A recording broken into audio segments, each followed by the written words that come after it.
आजकल आपके कुछ नए ज्ञान नहीं दिखाई दे रहे हैं। नहीं, अभी अभ्यास जो है आपका नहीं, हमारा अभ्यास नहीं, मतलब आप जो बताते हैं हम यूट्यूब पे देखते रहते हैं। नहीं, देखिए कम जो है। अरे नहीं तो वो तो अभ्यास इसमें लगन बढ़ाइए। हाँ, कि जब इसमें आप लगन बढ़ाएंगे तो जो हम ज्ञान देंगे बताएंगे तो वो खट खट बात पकड़ता मन चला जाता है।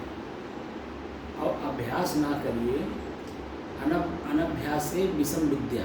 हाँ वो तो सही है नहीं, तो मूल चीज़ है आप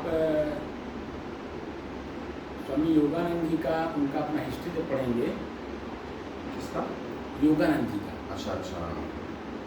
स्वामी योगानंद जी ने अपनी हिस्ट्री लिखी है, तो उन्होंने एक चीज़ लिखा कि एक जगह उनको मिला बंगाल में, एक संत जी थे, उनके यहाँ वो गीता पढ़ा रहे थे अपने शिष्यों को। तो जितना वाक्य बच्चों को पढ़ाते थे शिष्यों को, उतना वाक्य का अभ्यास कराते थे। हम लोग अभ्यास करते हैं, और आपको तो बताना नहीं, आपका बाल ऐसे नहीं पका है, 60 साल ऐसे नहीं गुजर गया है।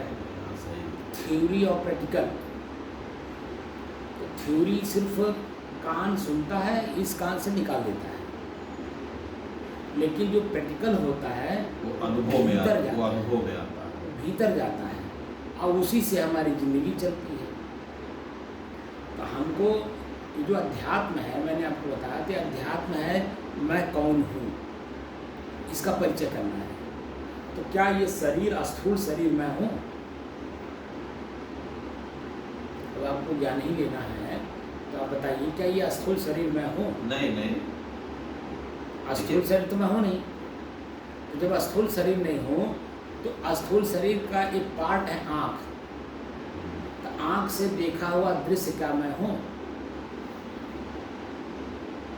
हम अपने आप को देख ही नहीं पाएंगे जब तक कि हम अंदर घुसते नहीं तो हैं। बुझ कर ना, तो वो पहले तो आपको यही पढ़ना होगा, अंदर घुसा कैसे जाए। तो अंदर घुसने वाला प्रक्रिया आपको बताओ कि अभी अभ्यास करिए, और ये अभ्यास जितना ही लगन पूर्वक बढ़ेगा। अभी ये आपके बगल में बैठे हैं, 1342 दिन आज हो गया हम लोग को, और ये शुरू से ही बैठ रहे हैं। नहीं ठीक है, मैं नहीं कह रहा हूँ, इन्हीं से पूछिए कि जो साधना यहाँ मैं करा रहा हूँ, ये साधना कभी पूरे जीवन में कहीं देखे थे, कहीं सुने थे, कहीं अभ्यास किए थे? खाली बाहरी बातों पे हम लोगों को दौड़ाया गया।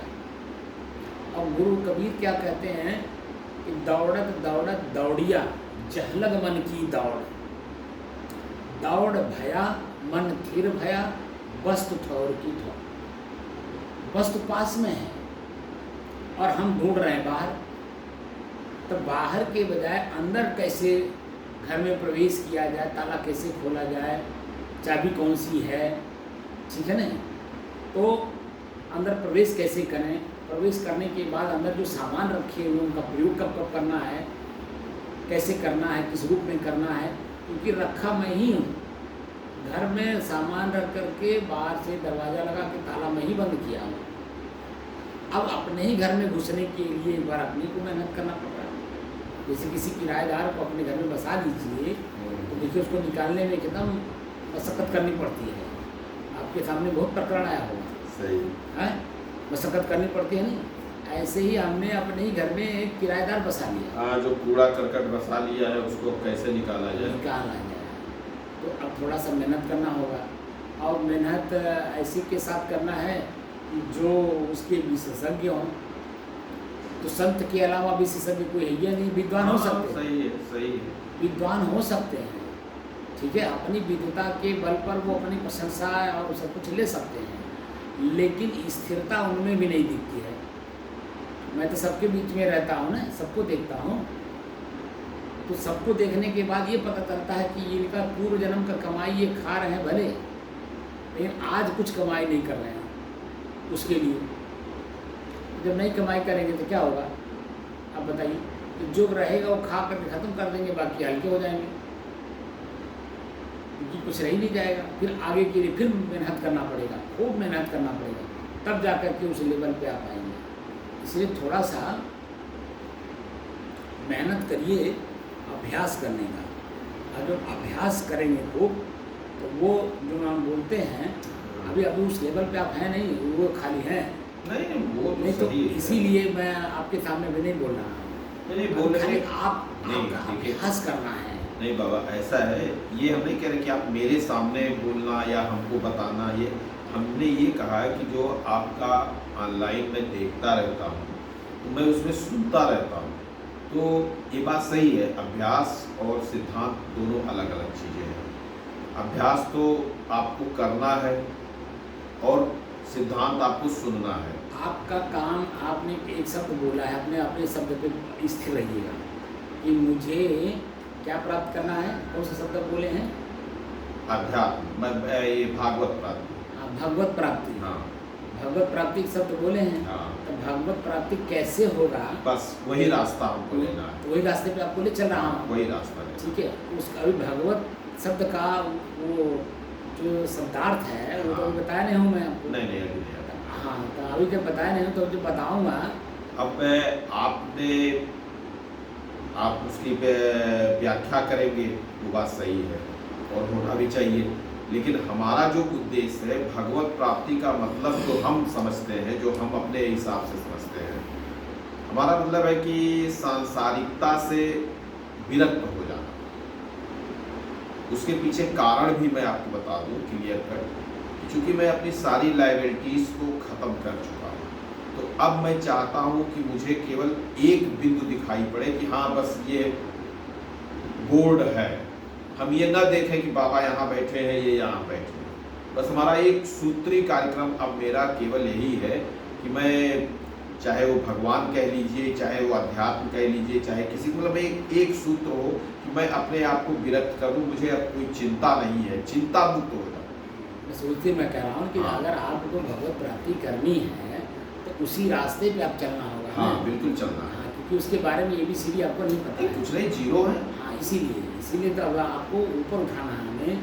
तो अभ्यास, जैसे बच्चे कोई नर्सरी क्लास में जब एडमिशन हाँ, बार बार लिखवाना पड़ता है, सही। बताना पड़ता है, बैठाना पड़ता है। नहीं तो हम तो समझते हैं कि हम ये नहीं कहेंगे, लेकिन ये आप देख ही रहे होंगे कि मतलब हम जैसे कल पानी बरस रहा था, कल मैंने घर पे किया और कल हमने अपलोड भी उसमें डाला भी था, आपको व्हाट्सएप भी मैंने भेजा था। नहीं हो सकता है कुछ। हाँ व्हाट्सएप मैंने भेजा था, मैंने किया था। देख लेंगे। तो उस समय मैंने वो चला दिया था, क्या कहते हैं, टाइमर तो चलता ही रहता था, ओम चैंट चला दिया था। तो हमारे कान में जैसे घर की जो और समस्याएं होती हैं वो मुझको नहीं आ रही थी, मेरे कान में केवल ओम का ध्वनि ही आ रहा था, ओम चैंट आ रहा था। और मैं जहाँ पे मंदिर पे जहाँ पूजा करता हूँ वहीं पे मैं कमरा बंद करके बैठ गया। तो प्रैक्टिस करना हमारा काम है, प्रैक्टिस तो हम कर ही रहे हैं। लेकिन जो बताया जाए उतना करिएगा, नहीं उससे ज़्यादा नहीं लेने दें। जैसे अभी आप ओम का कर रहे थे, अब वो तो देखिए अपने आप को जैसे होता ना, अभी अब आपको मैंने कंसंट्रेट करने के लिए, क्योंकि घर के अंदर क्या होता है, ग्वाला आ गया, अब वो बेल बजाया तो मन थोड़ा हो गया यार। हाँ, लेकिन अभी वो सब होने दीजिए। हाँ चलिए ठीक है, अगर आप ऐसा कह रहे हैं तो हाँ, ठीक होने है। दीजिए, मैं आपको उस लेवल पे ले चलूँगा जहाँ उसकी भी ज़रूरत पड़ेगी हमें बताने में। आज जब बताऊँगा तो आप तुरंत खट से पकड़ते जाएंगे। इसीलिए जो चीज़ें बताई जा रही हैं, पहले अभ्यास कराई जा रही है, उसको करते रहिए। हाँ तो वो तो हम कर ही रहे हैं। हाँ, और वो जब आप बैठे हैं तो वो दूसरी किसी चीज़ को भी मत लाइएगा, क्योंकि जब सीधा आपसे मुलाकात हो सकती है तो मुझे अन्य लोगों से मिल करके आप तक पूछने की क्या ज़रूरत है? नहीं वो तो सही है, वो तो जब आप परिपक्व हो जाएंगे तब तो कोई दिक्कत नहीं है, तब तो फिर मुझे कोई दिक्कत ही नहीं है। इसीलिए मैं आपको हाँ, धीरे-धीरे तो परिपक्व हो जाएंगे तो कोई दिक्कत ही नहीं है। लेकिन अब थोड़ा सा जब मेरा मन भटकने लगता है कि भाई ये चीज़ें यार, मैं यहाँ घर के, आप यहाँ बैठे रहते तो यहाँ मुझे कोई मतलब है, एकदम पूरा शांत वातावरण है, बाहर क्या हो रहा है आई डोंट नो, बट वहाँ पे पता चल रहा है मैसेज ही यही सामान ना मिलत बा। अब डिस्टर्ब हो गए, हम ही से पूछ रही हैं या मतलब कोई बात हो गई तो ये ग्वाला आ गया, उसको पैसा देना है या फलाना, तो डिस्टर्बेंस हो जाता है। तो इसलिए मैंने अपने आप को बांधने के लिए मैंने एक अपना अलग तरीका बना लिया कि यार यही चीज़ करो कि कान में और कोई आवाज़ न जाए।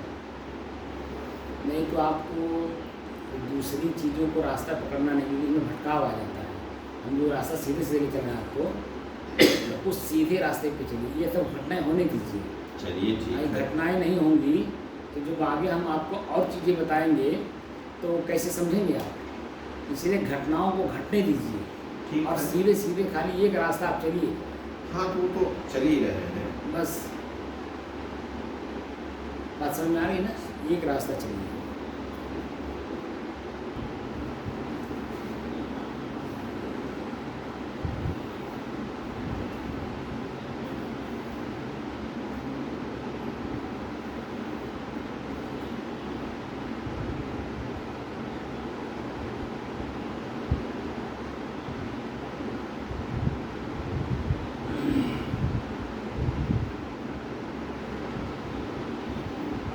अपने ही चंचल मन को अपने ही वश में करके एकाग्रता, स्थिरता एवं स्वयं अपने आप में शांति का अनुभव करने के बाद स्वयं मैं कौन हूँ को जानने की दृष्टि से साधना करते करते आज 1342 दिन हो गए। तारीख 10 जुलाई सन 2025, दिन बृहस्पतिवार, प्रातःकाल का समय। सबसे पहले आज गुरु पूर्णिमा है। गुरु पूर्णिमा के दिन मैं सद्गुरु कबीर साहब को तो नमन कर ही रहा हूँ। उनके अलावा हमारे पूर्व के जितने भी ऋषि हैं, संत हैं, विद्वज्जन हैं, समझदार लोग हैं, हमसे जो बड़े लोग हैं, मैं उन सभी लोगों को आज गुरु पूर्णिमा के दिन नमन करता हूँ।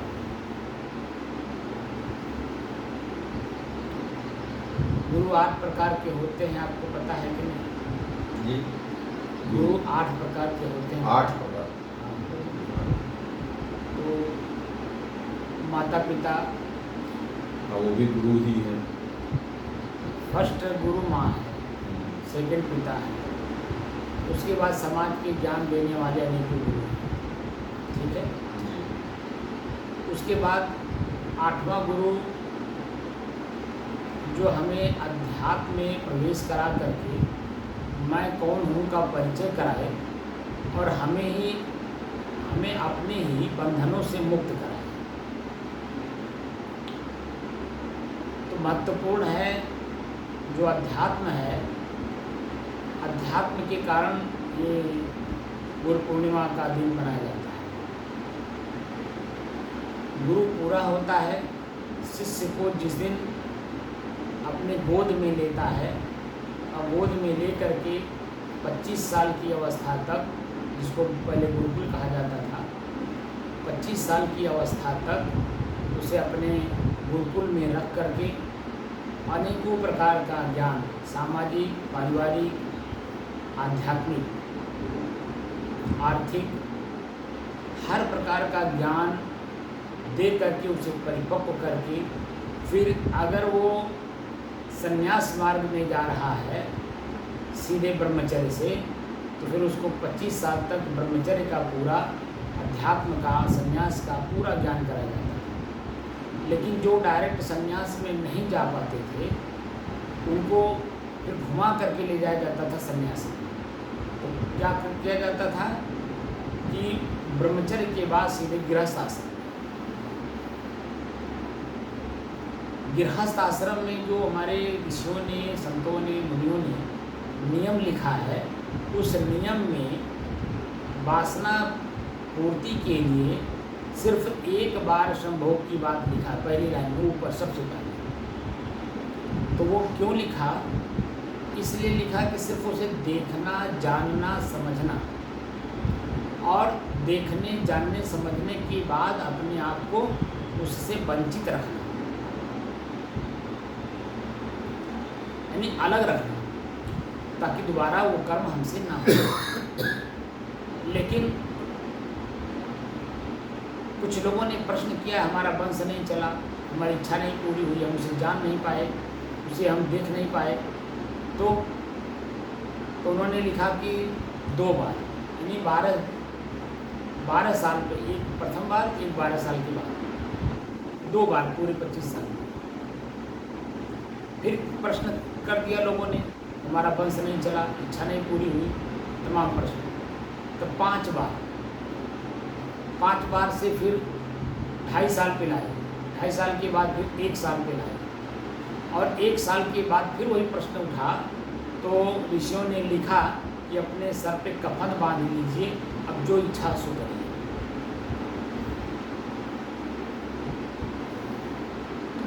वैराग्य मार्ग में आने के लिए इन सब रास्ताओं से गुजर करके आना पड़ता है संन्यास लेने के लिए। और अंत में किसी को भी देखिए वो संन्यास और ब्रह्मचर्य गृहस्थ के बारे में कुछ न जानता हो और वह प्रयोग कर रहा हो अपने जीवन को, जो सांसारिक रीति रिवाज है उस रीति रिवाज में हर व्यक्ति 40 साल के ऊपर जैसे उम्र बीतता है वैसे उसका अनुभूति काम करता है और उसकी अपनी अनुभूति क्या करता है, हर बुरे कर्मों से उसे बचाता है, अपने आप को रोकता है।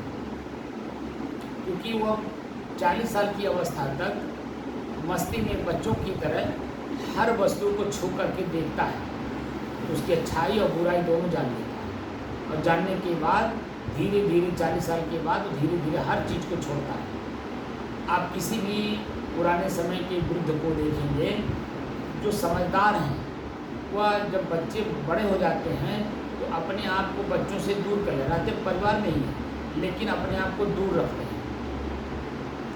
खेत में मड़ई बना लेंगे, मड़ई बना करके खेत में ही रहेंगे, ना हम बच्चों के बीच में रहेंगे, ना बार बार उनको टोकेंगे बोलेंगे, ना उनके मन में हमारे प्रति कोई द्वेष भावना आएगा। तो जो नमक रोटी मिल रहा है जीवन यापन के लिए वो सुचारू रूप से मिलता रहेगा।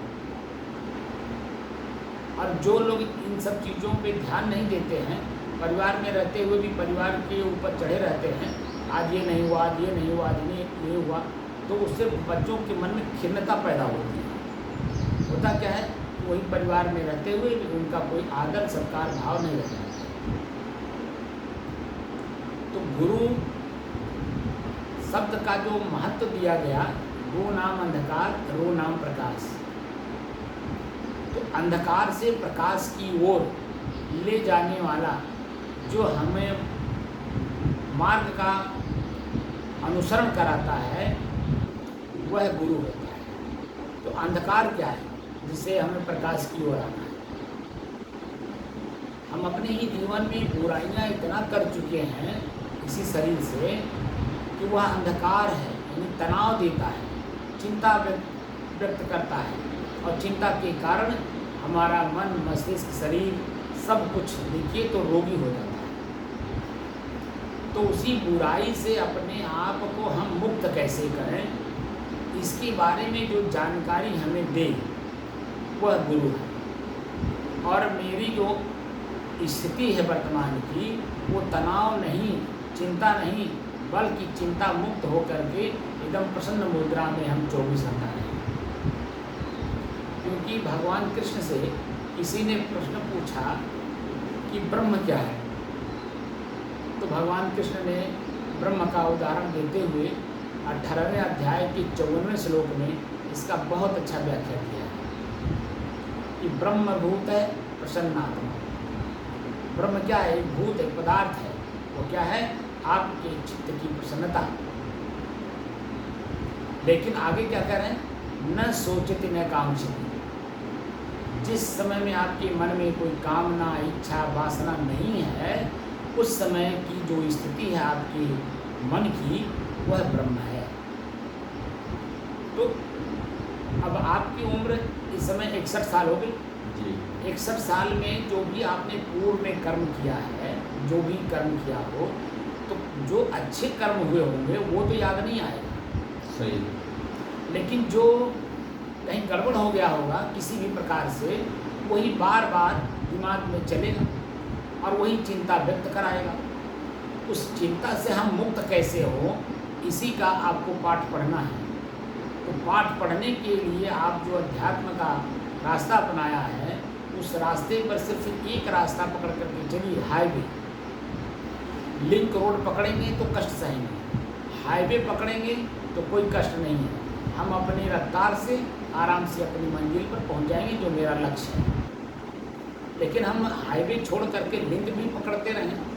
आपको लखनऊ जाना है, 3 घंटे में 4 घंटे में आप लखनऊ बड़े आराम से पहुंच जाएंगे हाईवे पकड़ कर। लेकिन ये कहिए कि अब हम यहाँ से डुमरियागंज जाएँ, पहले बांसी जाएँ, फिर डुमरियागंज जाएँ, फिर उतरौला जाएँ, फिर बलरामपुर जाएँ, फिर गोंडा आवें, फिर हम लखनऊ पहुँचे, तो आपका समय भी बर्बाद होगा, समय भी अच्छा खासा लगेगा, मेहनत भी और ज़्यादा मेहनत भी ज़्यादा लगेगा, तेल भी, और मन में कष्ट भी बहुत होगा कि देखो मैं समय से नहीं पहुंच पा रहा हूँ।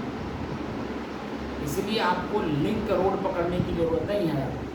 अब लिंक रोड पकड़ते पकड़ते आपकी अवस्था बहुत बीत चुकी है, ठीक है ना। अब थोड़ा सा समय जो रिटायर होने के बाद बचा हुआ है 60 साल के बाद, आज से लेकर मृत्यु के पहले तक आपके पास अच्छा खासा समय है, और शरीर भी तंदुरुस्त है, और मन में इसके प्रति जिज्ञासा भी है, तो उसका सदुपयोग करिए। और मार्ग का अनुसरण सिर्फ हाईवे का करिए, ठीक है ना। तो हाईवे क्या है, हमारे पूरे विश्व में, भारत में भी और पूरे विश्व में मिला करके 112 विधियां हैं जो मन को एकाग्र, स्थिर और शांत करने के लिए बनाई गई थी। बीच के बिचौलिए लोगों ने बता दिया कि यही आपकी सारी पूर्ति कर देंगे। बात समझ रहे हैं, आपकी इच्छा, कामना, वासना सब यही पूरा कर देंगे, स्वर्ग दे देंगे, ये दे देंगे, वो दे देंगे, जो कि कोई किसी को कुछ देता नहीं है लेने के अलावा। बात समझ रहे हैं। तो यहाँ पर उस 112 विधियों में जो मूल विधि है, ऋग्वेद काल से जो चला आ रहा है, हम उसी का अनुसरण कर रहे हैं। ऋग्वेद काल में भगवान और ईश्वर शब्द का प्रयोग हुआ है। भगवान जड़ को कहते हैं जो मेरा शरीर है, ईश्वर कहते हैं साधन को जो मेरा श्वास है। मैं और मेरे शरीर के बीच में जो जोड़ने का काम करता है वो मेरा प्राणवायु है, श्वास।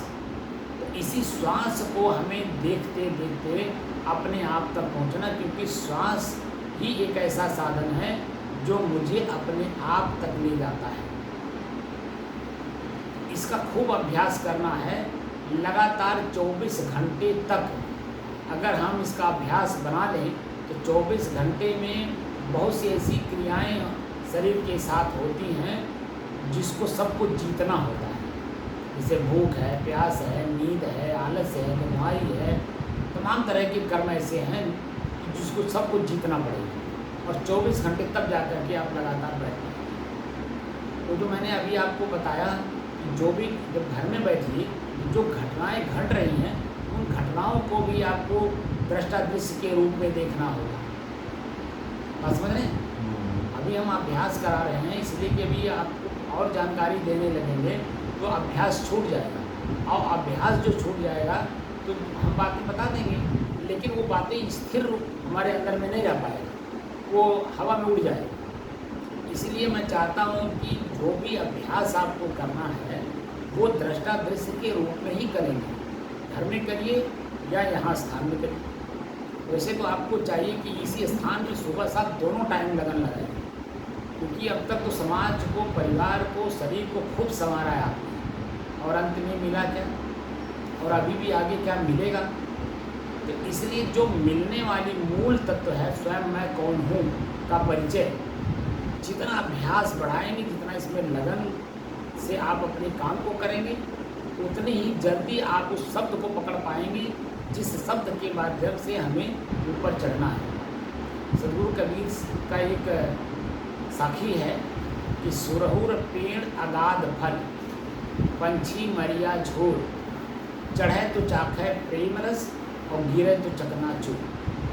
अध्यात्म एक ऐसा शब्द है, इसकी वृक्ष के ऊपर चढ़ जाएंगे अगर, तो अनेकों प्रकार के फल आपको मिलेंगे, लेकिन अगर बीच में कहीं अगर नीचे गिर गए तो चकनाचूर हो जाएंगे। जो वास्तविक स्थिति है उससे दूर तो हम हइये हैं और दूर हो जाएंगे। ऐसी बहुत सारे लोगों की घटनाएं को देखा जाता है कि पहले खूब लगन लगाते हैं, बाद में उनका लगन कम हो जाता है।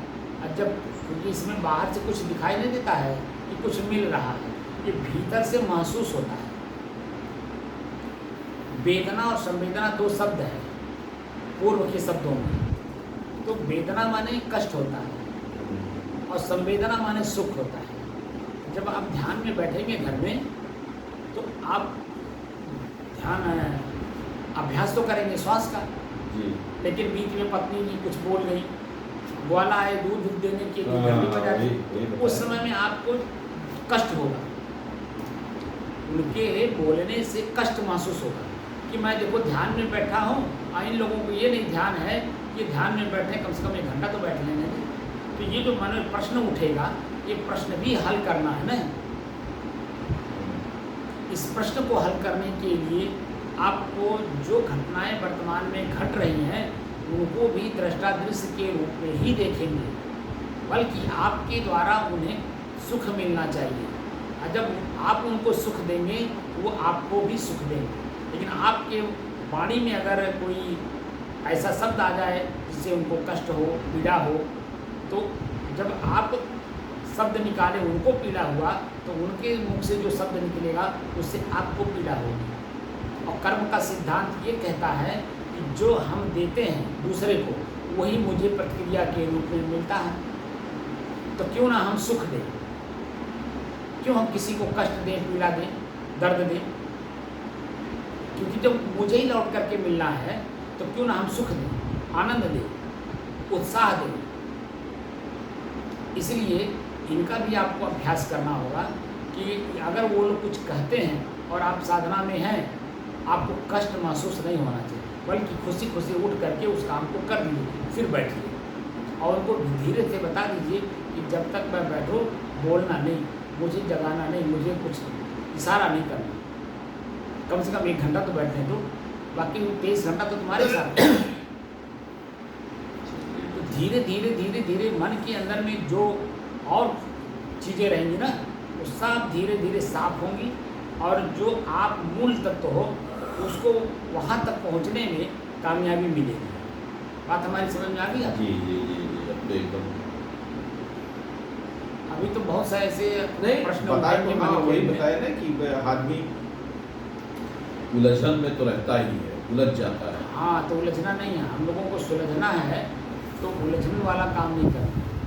बात समझ में आ गई? ठीक, अच्छा सा है।